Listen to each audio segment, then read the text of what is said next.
Essa mensagem não é minha, é do Tim Keller, mais um bom motivo para ficar e ouvir. A mensagem passada foi minha, essa é do Tim Keller. Então vamos,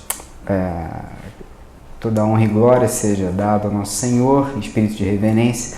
A palavra de Deus, Filipenses 4, a partir do versículo 4, vou ler na Nova Versão Internacional, que diz: Alegrem-se no Senhor, novamente direi, alegrem-se.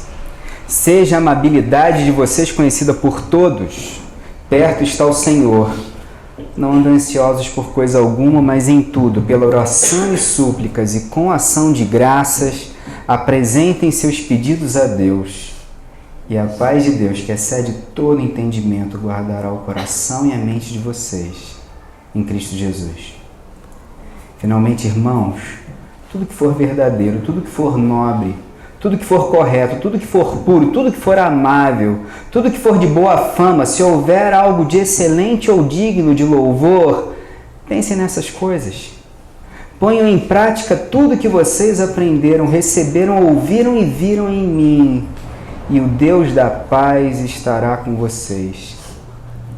Alegre-me grandemente no Senhor, porque finalmente vocês renovaram seu interesse por mim. De fato, vocês já se interessavam, mas não tinham oportunidade para demonstrá-lo. Não estou dizendo isso porque esteja necessitado, pois aprendi a adaptar-me a toda e qualquer circunstância. Sei o que é passar necessidade, sei o que é ter fartura. Aprendi o segredo de viver contente em toda e qualquer situação, seja bem alimentado, seja com fome, tendo muito ou passando necessidade. Tudo posso naquele que me fortalece. Amém? Vamos orar. Pai amado e bendito Deus do universo, Senhor dos senhores, esteja agora conosco nessa noite, Senhor. Fala aos nossos corações, fala às nossas mentes. Abre, Senhor, o nosso entendimento para que a Tua palavra penetre, Senhor, até a nossa alma, até o âmago da nossa alma e nos transforme, é o que nós pedimos. Agora eu te peço, Senhor, me esconda atrás da cruz. Perdoa os meus defeitos, minhas falhas, minhas fraquezas, minhas dúvidas, Senhor. Mas antes de tudo, que eu seja digno de testemunhar do Teu amor e da Tua graça, que eu te peço, Senhor, mais uma vez. Em nome de Cristo Jesus. Amém. Existe uma diferença entre o que é moral e o que é uma transformação verdadeira. Existe uma diferença entre nós temos as nossas inseguranças, nós temos as nossas fraquezas e a nossa força de vontade, a nossa disciplina é capaz de suplantar as nossas fraquezas. Isso é força de vontade. Isso é determinação, é vontade de ir atrás. Tem muita gente que vive uma vida cristã achando que depende de você. Mas existe uma outra coisa que é um pouco diferente, que é a ação sobrenatural do Espírito Santo, que transforma quem você é, a sua natureza e os seus valores. Muita gente não entende qual é a ação do Espírito Santo na vida da gente, mas a principal ação do Espírito Santo é transformar o nosso caráter. E a gente vê lá em Gálatas que existem 9 características de uma vida transformada. É o fruto do Espírito. E uma dessas características é justamente a paz. Então, na mensagem de hoje nós vamos ver o que é essa paz. Para ter essa paz é preciso ter disciplina. Como eu consigo essa paz? A terceira coisa que a gente vai ver é que existe um segredo aí, nesse texto bíblico. Existe o pulo do gato, existe uma coisa nesse texto que, se a gente usar, a gente consegue ter paz. O que é interessante é que existe o oposto da alegria, que é a tristeza, a amargura, a depressão. Isso é o oposto da alegria. O oposto de paz, o que é? O oposto de paz é ansiedade. O oposto de paz é aquele medo que nos paralisa, é uma preocupação tão grande que nós ficamos sem chão, que simplesmente nós não conseguimos seguir adiante. E aqui o apóstolo Paulo diz, não esteja ansioso por coisa alguma, existe um antídoto. E qual é o antídoto? A paz de Deus. Agora, preste atenção numa coisa que é importante a gente entender. Todo mundo, se ama alguma coisa, alguém vai se preocupar. No momento em que você tem filho, na hora que esse filho nasceu, você vai ter preocupações. Se você tem um namorado ou uma esposa, você vai se preocupar. Se você tem pessoas que estão sob seus cuidados, preocupação é uma coisa natural. Todo mundo carrega o fardo, ou como é que diz o Pequeno Príncipe? Responsável você é por aquele quem você cativa, é isso aí? Isso aí, torna-se plenamente responsável por aquilo que cativas. Todo mundo tem isso.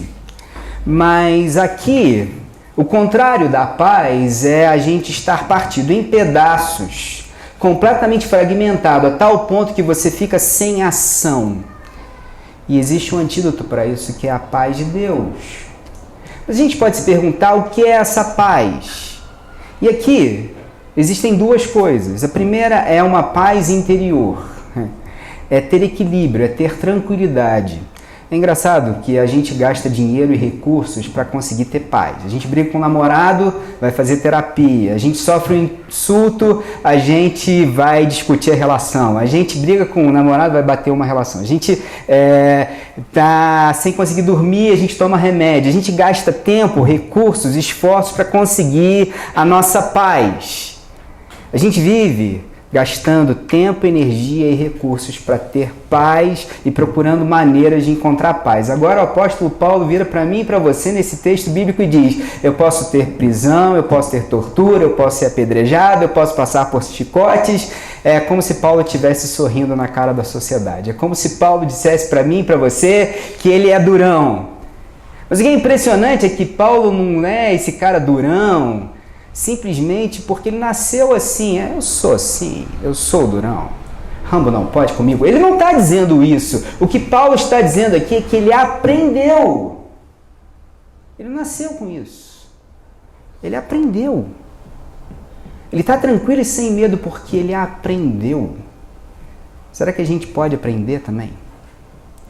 A segunda coisa interessante que a gente percebe sobre essa paz é que essa paz é uma presença, é uma sensação de proteção. Veja o texto bíblico: a paz de Deus guardará suas mentes e corações.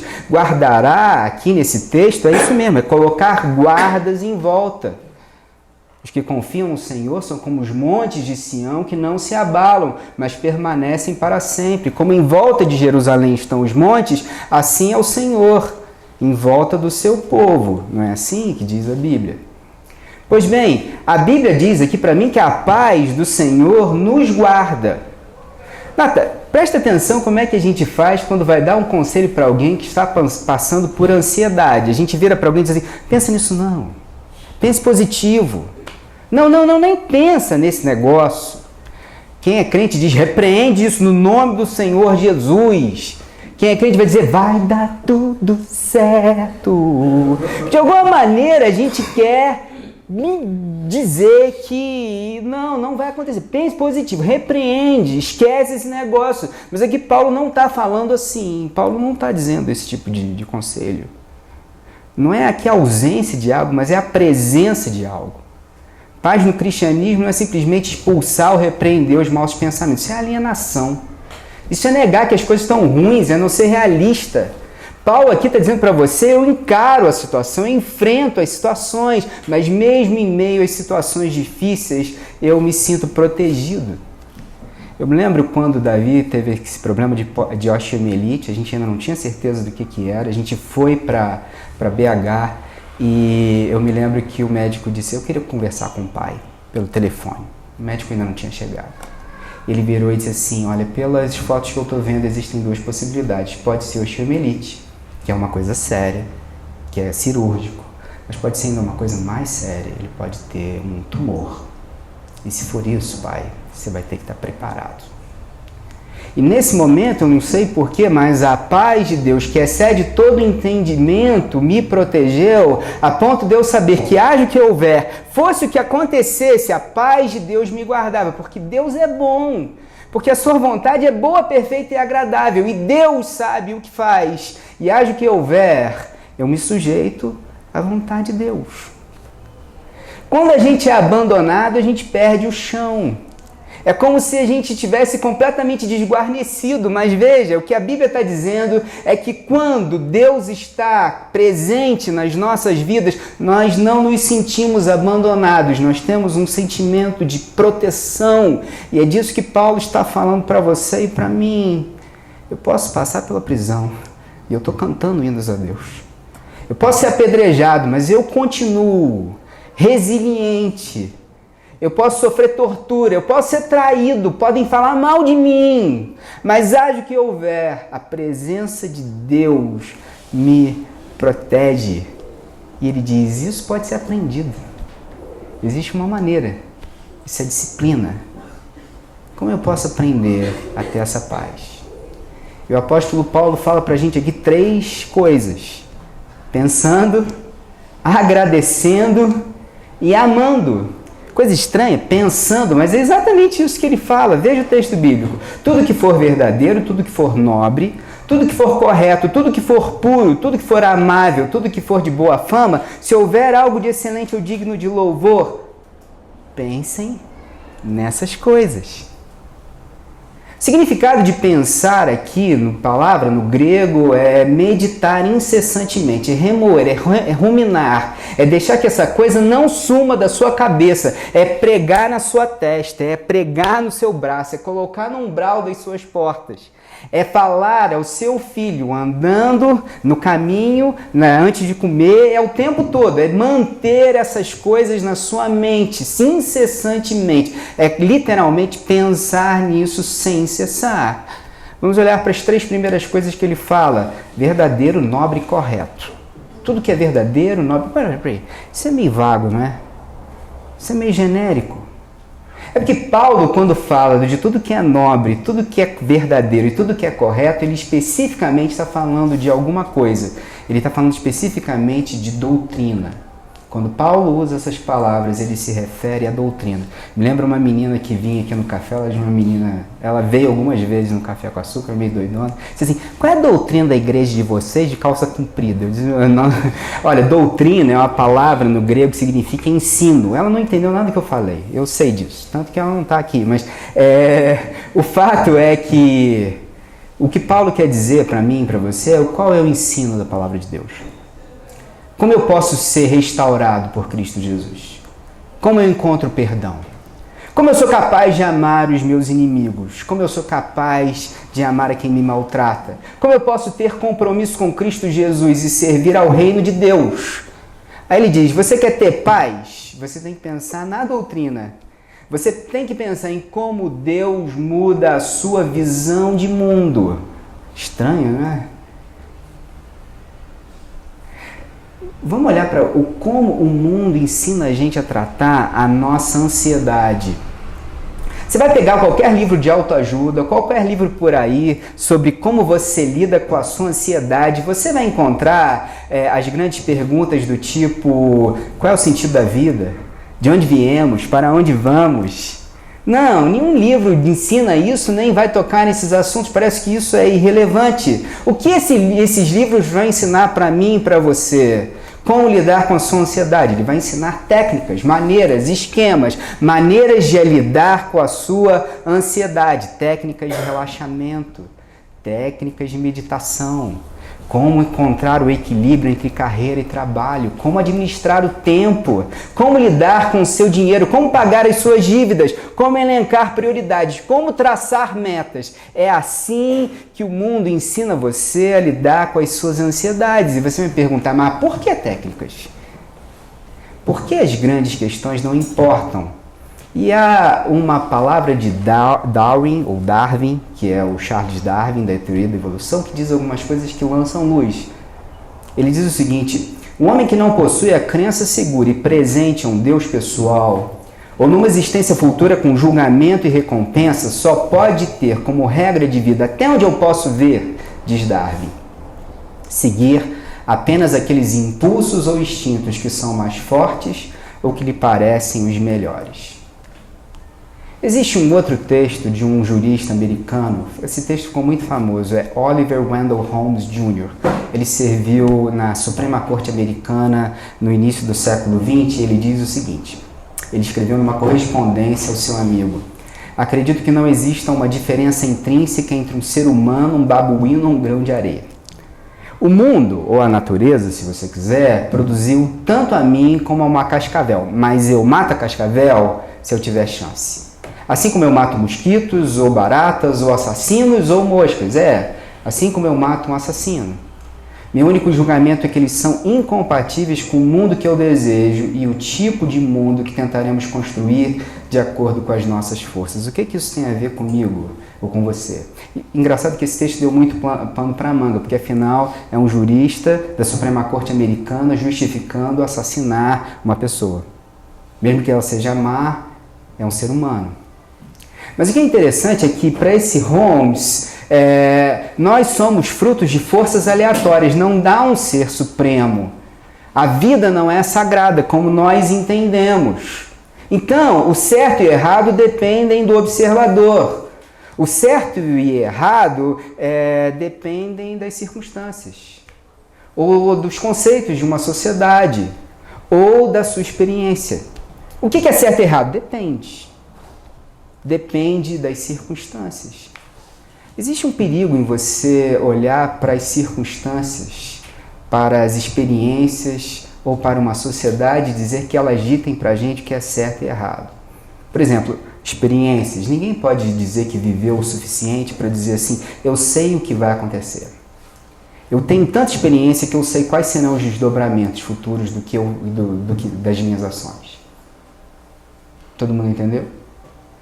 Circunstâncias também é difícil, porque quando eu entro para jogar um jogo de futebol, eu quero ganhar, mas o cara do outro lado também. Então as circunstâncias mudam. O que para mim é desejável, para ele também é. Por isso que a justiça é cega e tem que usar uma venda, porque ela tem que ser imparcial. As circunstâncias podem mudar e as circunstâncias podem afetar o meu julgamento do que é certo e errado. Uma sociedade dizer o que é certo e errado também é muito perigoso, porque vocês conhecem alguma sociedade nesse mundo de meu Deus, ou alguma sociedade que já tenha existido na história que não tenha cometido injustiças? Ou que não haja injustiça? Não existe. Agora, existe uma ilustração que explica bem onde eu quero chegar. É a história do sujeito que antigamente tinha isso. As mulheres, quando queriam comprar uma saia, elas não iam no shopping, elas iam numa coisa chamada loja de tecidos. E aí elas iam comprar tecido, escolhiam um tecido para fazer uma saia, por exemplo. Então ela ia lá, escolhia o seu tecido, o cara pegava uma régua, não sei se vocês já viram isso, pegava uma régua, lá, o cara abria, aí ele dizia, quantos metros você quer? 3 metros. Ele media 3 metros. E aí ele enrolava e você levava para casa, as mulheres levavam para casa e faziam vestidos. Era muito comum a mãe da gente costurar e tal. Isso se perdeu. Mas imagina que você pede 3 metros de tecido para fazer uma saia, chega lá, abre o tecido e diz, eu pedi 3 metros, mas esse negócio está batendo, não. Aí você pega o seu metro e mede, peraí, tá faltando aqui 90 centímetros. O metro do cara tinha 30 centímetros a menos, tá errado. E você vai bater na loja do cara, você diz, foi roubada. E você pega a sua régua e leva para o cara e mostra, aqui minha régua. Ele vira para você e diz, mas a minha régua é essa aqui. Não, mas a minha régua está assim, não, a sua régua. A minha régua é diferente.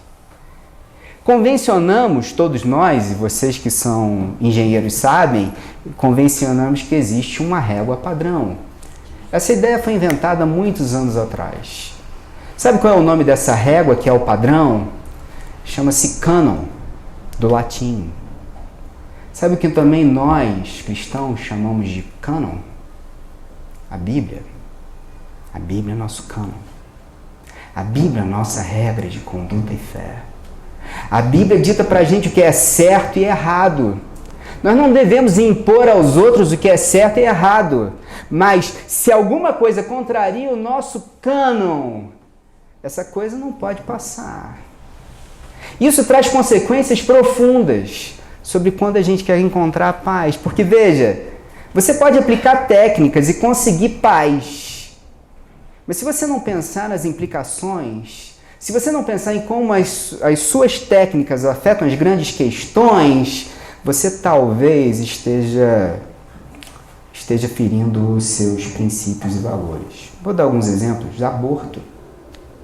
Você pode encontrar paz praticando um aborto, é claro, mas para nós é um princípio sagrado, a vida é um princípio sagrado, então por causa disso, não importa se você não vai ter paz, nós temos um princípio e o aborto ele viola o nosso cânon.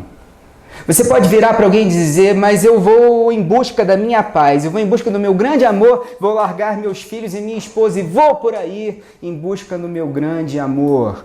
Mas isso contraria o meu cânon. Eu dei meus votos. Eu assumi um compromisso. Então, a primeira coisa é eu tenho que olhar para o meu cânon. Muitas pessoas encontram paz usando as técnicas propostas e não pensam nas circunstâncias. Agora, nós pensamos nas circunstâncias, nós pensamos na doutrina. E o que diz a nossa doutrina? Que existe um Deus. Que a vontade de Deus é boa, perfeita e agradável, que nós nos sujeitamos à vontade de Deus. Que Deus deu o seu Filho ao mundo para que nós tivéssemos paz. E nós temos esperança de que Deus sabe o que faz. Aí a gente para e diz, se você está nesse mundo e não tem paz, talvez você não esteja pensando corretamente. Talvez seja porque você não parou para pensar. Veja, existe paz burra e existe paz inteligente. A paz burra é como a paz dos filósofos Timão e Pumba do Rei Leão, que dizem, os seus problemas você deve esquecer. Isso é viver, é aprender. Hakuna Matata. Agora, esqueça seus problemas e procure o seu bem-estar. Procure para os interesses do seu próprio umbigo. Agora existe uma paz que é uma paz inteligente. É uma paz que diz, pense grande, olhe as grandes questões, olhe o todo, olhe para a doutrina, olhe para a sua visão de mundo. Como disse o nosso Senhor Jesus, por que vocês se preocupam com roupas?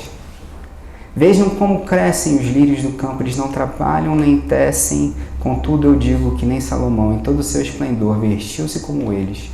Se Deus veste assim a erva do campo, que hoje existe e amanhã é lançada ao fogo, não vestirá mais a vocês, homens de pequena fé. Portanto, não se preocupem dizendo o que vamos comer, ou o que vamos beber, ou o que vamos vestir, pois os pagãos é que correm atrás dessas coisas, mas o Pai Celestial sabe que vocês precisam delas.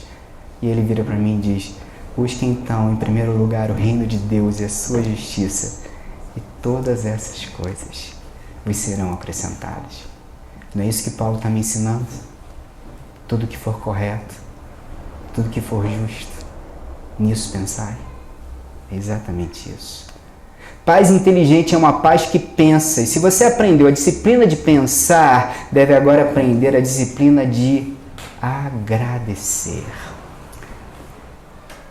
Não andem ansiosos por coisa alguma, antes as vossas petições sejam em tudo conhecidas diante de Deus, pela oração e súplicas, com, disse o apóstolo Paulo, ação de graças. Parece estranho, né? Porque o normal seria assim, primeiro eu peço, depois eu recebo, daí eu agradeço. É isso que o mineirinho ia dizer, ó Paulo, se você errou, tá errado esse negócio. Aqui é diferente, nós já pedimos e agradecemos ao mesmo tempo. Por que agradecer se eu não recebi, pô? Porque ele vai te dar o que você quer, óbvio, não é isso? Não, é claro que não. Porque você reconhece que ele tem o controle da sua vida. Que haja que houver, você agradece pelo que ele fará. Você reconhece que tudo que ele fizer é para o seu bem, para a glória dele, porque tudo que Deus faz, o objetivo último de Deus é a glória dele e não a sua. É interessante porque existe uma ilustração muito bonita sobre isso que mostra pra gente o que isso significa. No dia que Jesus morreu, e ele estava naquela cruz, e se você fosse um dos discípulos de Jesus, a única coisa que passaria na sua cabeça naquele dia é porque Deus permitiu que isso acontecesse. Como assim? Deve ter algum erro nessa história. Porque esse homem está pregado nessa cruz. Eu jamais entenderia que ali estavam os meus pecados sobre o madeiro. Eu jamais entenderia que Deus estava reconciliando todas as coisas em Cristo. Eu jamais entenderia que Deus estava transformando a humanidade naquele momento, que naquele momento Ele estava me dando uma escapatória. Eu jamais entenderia o que Deus estava fazendo. Eu jamais entenderia que antes da fundação do mundo, aquele sangue que estava vertendo ali naquele momento, Deus já conhecia. E Deus já sabia. Tudo que passaria na minha cabeça, Deus errou. Aconteceu alguma coisa errada. Eu chegaria na minha casa e diria assim: nós acreditamos no Messias e o que aconteceu? Ele não era ungido do Senhor? Mas Deus já sabia de todas as coisas. Qual é a conclusão? A conclusão é que quando você pede algo a Deus, Deus sempre responde. Aí você me pergunta como? Não é dando para o que você pede, mas dando aquilo que você deveria ter pedido, se soubesse de todas as coisas como Ele sabe. É isso que Deus me dá. Você acredita nisso? Acredita nisso a ponto de ter paz? Porque se você não acredita nisso, você simplesmente não consegue ter paz. Uma outra coisa é que é amando. Deixa essa lista porque é interessante. Tudo que for verdadeiro, tudo que for nobre, tudo que for correto, sem defeitos. Tem a ver com a mente, isso são critérios objetivos. Coloca sua mente, emprega sua mente nisso. E ele continua e fala, agora ele diz assim, tudo que for amável, tudo que for admirável, excelente ou digno de louvor. Aqui já não é mais a mente, mas tem a ver com estética. Tem a ver com sentimentos, é mais subjetivo. Não é só pensar nas coisas corretas, mas é também amar ou colocar seus sentimentos nas coisas corretas. Porque muitas vezes a gente não tem paz porque a gente ama as coisas que não deveria amar. E esse é o problema. Paulo sabia de uma coisa. A filosofia da época de Paulo tinha alguns problemas. Os estoicos da época diziam assim, por que você não consegue viver contente? Por que você não consegue ficar alegre em qualquer situação? É porque nós amamos, porque nós desejamos, porque nós temos paixões, porque nós somos seres que têm fome e sede. Você tem fome de quê? Tem sede de quê? A gente não quer só comida, não quer só bebida, quer diversão e arte. Exemplo, se você ama ter sucesso, e se você tem sucesso, vai viver ansioso porque vai que você perde o seu sucesso. E se você perdeu o seu sucesso, você perdeu aquilo que te alegrava. E o que é pior, se você não tem sucesso, aí que você não tem sucesso, então como é que você consegue se manter alegre? Você tem vontade de namorar aquele cara ou tem um relacionamento, que não é um sentimento ilícito. Mas você vai viver sofrendo, porque se você tem, você vai morrer de medo de perder. E se você não tem, você vai passar a vida inteira correndo atrás disso. Porque no fundo, esse é o problema. O problema é, você tem paixões e você ama coisas que são incontroláveis. Como disse Guimarães Rosa, viver é muito perigoso. Você ama um monte de coisas e essas coisas estão fora do seu controle. São muitas bolas no ar, como diria o Joey de Friends. Eu tenho visto isso. Gente com medo de abrir o coração, gente com medo de se entregar, gente com medo de mergulhar de cabeça, gente com medo de se decepcionar novamente, gente que diz o que realmente importa é ter total controle das circunstâncias. Você quer ter sucesso? Quer ascender em sua carreira? Foque no trabalho, trace suas metas e corra atrás dos seus sonhos. Elimine todas as barreiras. Sua família é um empecilho? Coloque ela para fora da equação. Seus filhos são um empecilho? Coloque eles para fora da equação. Foque-se naquilo que você quer ser. Tudo que atrapalhar aquilo que você deseja, coloque para fora da sua equação. Isso é a vida, como as pessoas ensinam pra gente hoje por aí. Mas Santo Agostinho, teólogo do início do cristianismo, ensina pra gente uma coisa totalmente diferente. Ele diz pra mim que você não tem controle sobre si mesmo, nem sobre você mesmo você vai ter controle. Você não pode controlar aquilo que você deseja. Só uma solução. Não é controlar as suas paixões, mas é amar as coisas certas. É amar aquilo que realmente vale a pena ser amado. Nosso problema é que nós amamos coisas passageiras, que nós podemos perder, que as circunstâncias da vida podem nos tirar. Mas se nós amamos coisas imutáveis, que as circunstâncias não podem nos tirar, nem no meio do maior problema, nós perderemos essas coisas. Aliás, se os maiores problemas vierem, nós vamos ter mais daquilo que é imutável, daquilo que vale a pena ser amado. Por exemplo, uma doença na família é uma oportunidade que Deus te dá para ter mais fé. E se você não acredita em mim, acredita na epístola de Tiago, que diz: considerem motivo de grande alegria o fato de passarem por diversas provações, pois vocês sabem que a prova da sua fé produz perseverança, e a perseverança deve ter ação completa, a fim de que vocês sejam maduros e íntegros, sem que falte a vocês coisa alguma. Morte repentina, uma violência, um filho da gente é ceifado. Aconteceu uma desgraça na família. O que ela pode te tirar? A presença de Deus? Claro que não.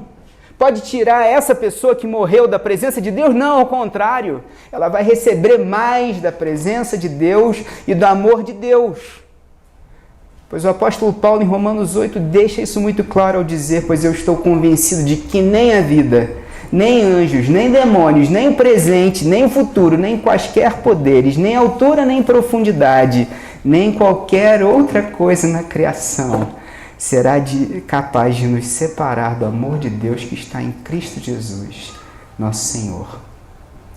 Ou como disse Santo Agostinho em suas Confissões, apenas Deus é o lugar de tranquilidade que não pode ser perturbado. E Ele não negará o seu amor, a não ser que você negue o amor dEle. Mas então você deve de perguntar para mim: mas então eu vou ter que negar tudo? Eu tenho que viver num mundo de profunda abnegação em que eu só queira Deus e mais nada além de Deus? Afinal de contas, eu amo romance, eu amo meus filhos, eu amo meu trabalho. Eu não quero abrir mão de tudo por Deus. Mas não é isso que Santo Agostinho está falando, e nem é isso que o apóstolo Paulo quer que você faça. Veja, o que o Santo Agostinho diz na sua oração é o seguinte: mas o que eu amo, quando amo a Ti, Deus, não é a beleza dos corpos, nem a harmonia do tempo, nem o brilho da luz, que são tão agradáveis aos olhos, nem a doce melodia de muitas canções, nem o cheiro das flores, nem um agradável abraço carnal. Nenhuma dessas coisas eu amo quando amo ao meu Deus.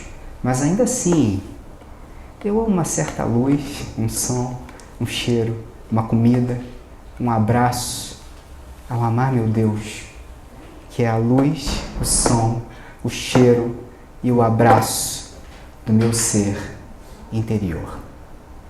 Pois eu ainda acho mais. Eu acho que Deus se manifesta em todas as coisas que eu amo. Quando a minha esposa me abraça, Deus está nesse abraço. Quando eu vou jogar bola com meu filho e ele faz um gol, Deus está naquele sorriso. Quando o sol se põe atrás da Serra de São José e aquele quadro se pinta, Deus está naquele quadro. Porque, como disse o nosso Senhor Jesus, aquele que crê nos meus mandamentos e os pratica, esse é o que me ama. E aquele que me ama será amado de meu Pai. E eu também o amarei e me manifestarei a Ele. Paz, amando. E qual é o segredo para ter essa paz? Qual é o pulo do gato para eu conseguir essa tal dessa paz que você está me prometendo? Pois o apóstolo Paulo diz para mim e para você nesse texto, quando ele diz: e a paz de Deus, que excede todo entendimento, guardará o coração e a mente de vocês. Veja, eu pensei certo, minha mente está guardada. Eu senti certo, meu coração está guardado. E ele parou aí, não foi assim que ele fez? guardará o coração e a mente de vocês. E o que ele disse? Em Cristo Jesus. Qual é o segredo aqui? O segredo está aqui. Em Cristo Jesus. Queria chamar vocês para atenção para o quadro da crucificação. O quadro da crucificação é um homem pregado numa cruz, preso por cravos ou pregos, e ele, para conseguir respirar, ele tem que fazer força. Vocês sabem disso, né? A morte é por asfixia.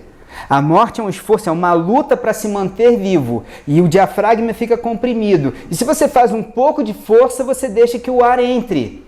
É uma morte por cansaço, por desgaste físico. Tem uma hora que o cara desiste de lutar, ele simplesmente se entrega à morte. É um exemplo para qualquer criminoso. Olha, se você quiser quebrar as regras, você vai morrer por asfixia.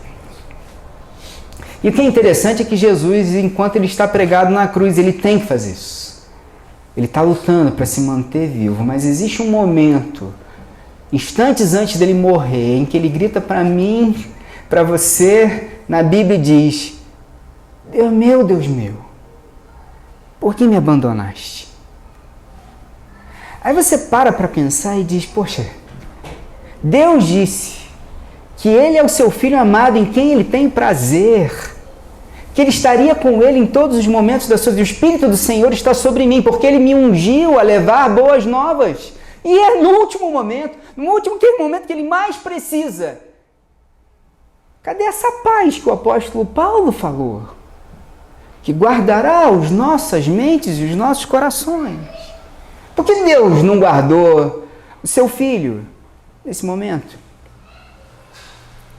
Porque naquele momento, Jesus, como um algodão limpo, sem defeito, sem sujeira alguma, foi mergulhado no meu pecado, no seu pecado, e foi encharcado de toda a imundície do mundo. E naquele momento, Deus, ou a presença de Deus, se retirou dele. Porque onde está o pecado, Deus não pode se manifestar. O que isso tem a ver comigo, com você? São as minhas falhas morais, minhas fraquezas, meus erros, minhas falhas, minha incapacidade de acreditar que Deus é bom, que me afastam das pessoas que me amam, me afastam de Deus. O problema sou eu. Existe uma história de um homem que se chama Horácio Spafford.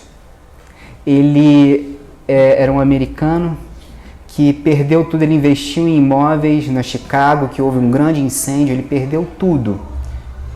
E aí ele decidiu que, para uma mudança de ares, ele resolveu mandar as filhas e a esposa para uma viagem de férias para a Inglaterra. Ele escolheu um lugar da Europa e disse assim: onde é que meu amigo Moody vai pregar? E ele mandou as filhas e a esposa, porque Moody estava fazendo uma campanha de pregação lá na Inglaterra, e ele mandou as filhas. Só que no meio do caminho, o barco onde estavam as filhas e a esposa bateram num outro barco e afundaram. E a esposa ficou inconsciente, foi encontrada flutuando, levada até Londres, e de Londres ela passou um telegrama para o seu marido dizendo: cheguei em Londres, sozinha. E o marido, ele saiu, o Horácio pegou um navio e foi ao encontro da sua esposa. E no meio do caminho, anunciaram no navio, pelo alto-falante: foi aqui que aconteceu o naufrágio, onde centenas de pessoas morreram. E Horácio escreveu um hino a Deus, naquele momento, que é um dos hinos mais bonitos do cantor cristão, que diz: se paz a mais doce me deres gozar, se dor a mais forte sofrer, ou seja o que for, tu me fazes saber que feliz com Jesus sempre sou. Ele disse assim: meu triste pecado por meu Salvador foi pago de um modo cabal, Valeu-me, Senhor, ó mercê sem igual, sou feliz. Graças dou a Jesus. Aí você vai perguntar, o que isso tem a ver? Fala sério. O que a cruz tem a ver com isso? O que a morte de Cristo tem a ver com isso? O que seus pecados na cruz tem a ver com você ter acabado de perder suas filhas num naufrágio? Fala sério. Tudo. Absolutamente tudo. Porque Horácio está olhando na cruz e o texto em inglês não diz sou feliz. O que o texto em inglês diz é tá tudo bem. Na minha alma, tá tudo bem. Por quê? Porque Horácio sabe que Deus o ama a ponto de dar o seu próprio filho para que ele esteja em paz com Deus. Porque Deus está em paz com você. Porque Ele deu o seu filho. E Ele levou sobre si os seus pecados. Não foi alguma coisa que você fez, mas foi o que Jesus fez na cruz, que permitiu que agora Deus estivesse em paz com você. Se você não está em paz com Deus, Deus está em paz com você. E nada, nem ninguém, nem coisa alguma poderá separar você disso. Mas talvez você não esteja em paz com Deus, porque você ainda não colocou os seus pecados na cruz, as suas fraquezas na cruz, e colocou lá, e disse: Senhor, quando o Senhor fez paz comigo, me deu a possibilidade de fazer paz com os outros. Quando o Senhor morreu na cruz e se estendeu a sua graça a mim, agora eu posso estender a sua graça aos outros.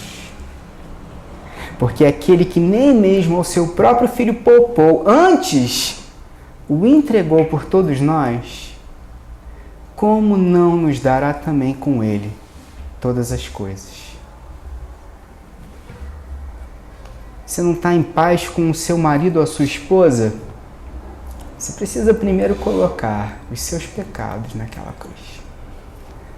Você não está em paz com a sua igreja, com seus irmãos em Cristo, porque você não colocou os seus pecados naquela cruz. Você não está em paz com o próximo, porque você não colocou os seus pecados naquela cruz. Só uma maneira de fazer isso é arrependendo-se dos seus pecados, para que você tenha paz em Deus.